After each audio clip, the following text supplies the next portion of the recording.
नमस्कार मु दिग्बी आपन स्वागत करछि मो चैनल को आपन देते मो चैनल को सब्सक्राइब करना ताल जल्दी सब्सक्राइब करंतु बाके दिया बेल आइकन बजन कारण तले नन वीडियो अपलोड करबी ता नोटिफिकेशन मो प्रथम भाबरे वीडियो को प्रथम देखि पारबे। आयुर्वेदिक फल अनुसार जाम होछि एक आयुर्वेदिक फल बा जाम होछि आयुर्वेदिक फल अटे।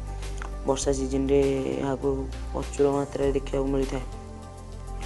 भरपूर मात्रा रे जाम रे ग्लूकोज और फ्रुक्टोज मिलता है। जामुरे प्रायतः समस्त प्रकार लवणांश मिलता है जहाँ शरीर पर अति आवश्यकता अटे। तेणु जामु खाया द्वारा 5टी बड़ फायदा मिलता है जहाँ शरीर पर अति दरकार अटे।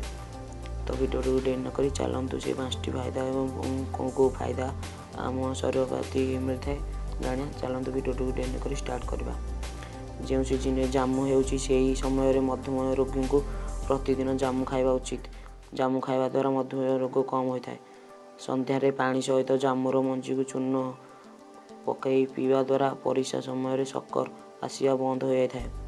जदि आपण शिशु बेड रे परिस्रा करुछि तेबे जामुर मंजी को चूर्ण करी 1 चामच पानी रे मिसाई देले एही रोग ठीक होता है। जदि आहार पेट समस्या रही तेबे जामुर रस रे लुण मिसाई पीवा द्वारा पेट समस्या रोग दूर होता है। जदि कहार तरल झाड़ा और रक्त पड़ुए तेबे जामुर मंजी को चूर्ण करी अध कप पानी रे संध्या और सकाळे 2 थर पीले यही रोग ठीक होता है। जदि आपन को मो वीडियो भल लगी लाइक कमेंट शेयर करने भूलिए। चैनल को सब्सक्राइब करूँ।